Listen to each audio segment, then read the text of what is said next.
Ladies and gentlemen, how's every single one of you guys doing today? Hope all of you guys are having a magnificent day today. And today I'm finally going to make a settings video for you guys. So I know Call of Duty has recently, they changed the sensitivity. Also, I know a lot of you guys like the way that my color look, my color customization. And as well, you guys also like the way that my ray gun really looked on zombies because all the colors really pop. So let's get to the video. Let's just get started with my settings. As you guys can see, my character looks really dope, really clear and everything. But I will make another video soon on benchmarking so you guys know how to get the perfect settings for your setup when it comes to the resolution scale. But that's for another video. Let me get started with my settings and with what I have. Okay, let's go over to the settings. The first thing that I want to get into is going to be the interface, which is I say is very important. You go to your color customization, and then when you go to your color customization, you go to color filter. You're going to have to put it on color filter 2 and interface color intensity. You put them both at 99. And after you have that at 99, this is just the best so the colors could just pop the most. Is what I like the most.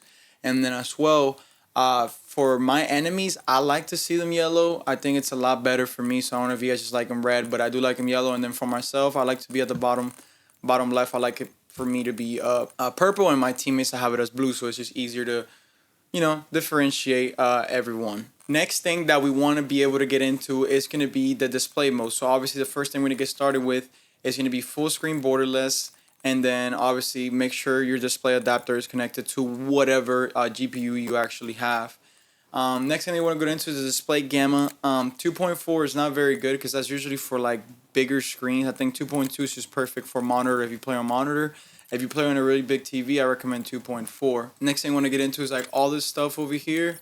The eco mode, you want that inefficient. The VSync, I have that off. VSync menus, I don't know why I have that on. All that stuff is better to have it off. One thing that I do like having over here is the customization. So for my menu, I just have it at 120, 125, just so it doesn't put too much work on your GPU or CPU, just so you're not running at really high FPS on the lobby.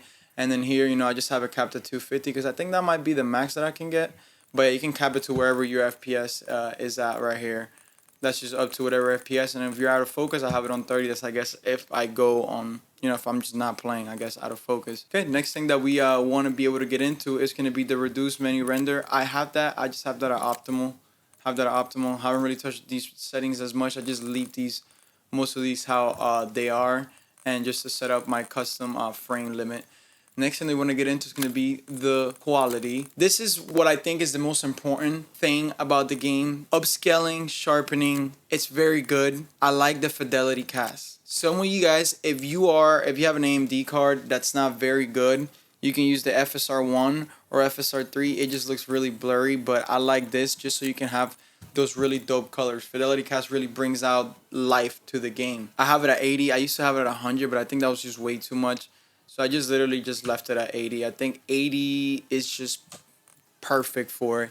VRAM scale target, I just have it at 80. I don't really know exactly what that's for, so I just leave it exactly how it is. Frame generation, please always have that off. Always have that off.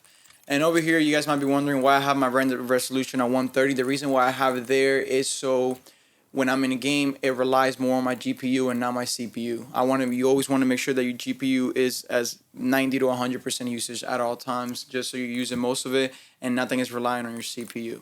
And now for the settings, obviously everything should be super simple here. For details and textures, I like putting that as high as possible. Put those high and ultra, and then everything else from here, I literally just have it low.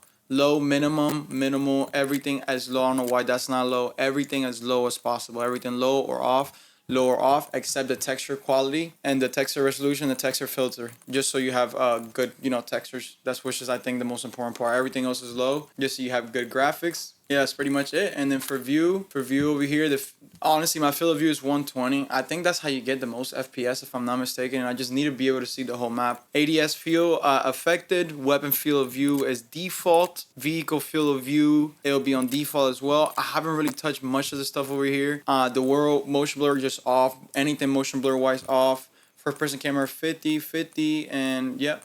Invert flashbang just so I have it so it's black instead of white, which I truly hate. And next thing over here, guys, the benchmark tool is very important. If you guys have never used the benchmark tool, this is actually something very nice to be able to test your GPU's speed and input time. So make sure you have everything around the same when you're testing it.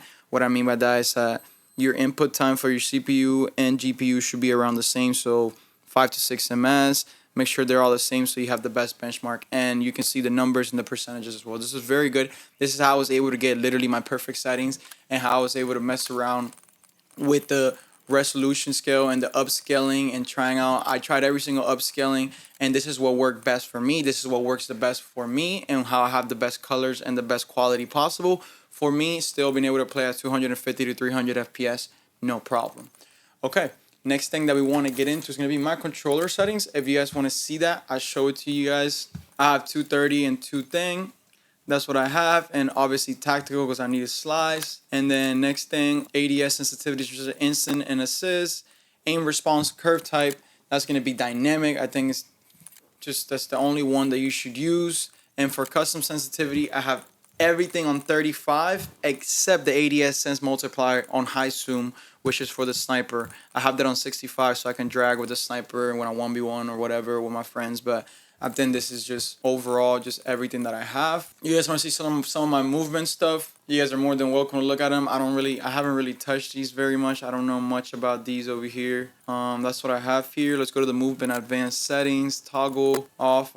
Yeah, it's pretty much what I have here. And then on combat, if you guys want to look over this, but I think I have all this stuff over here on default. I haven't really touched more of it.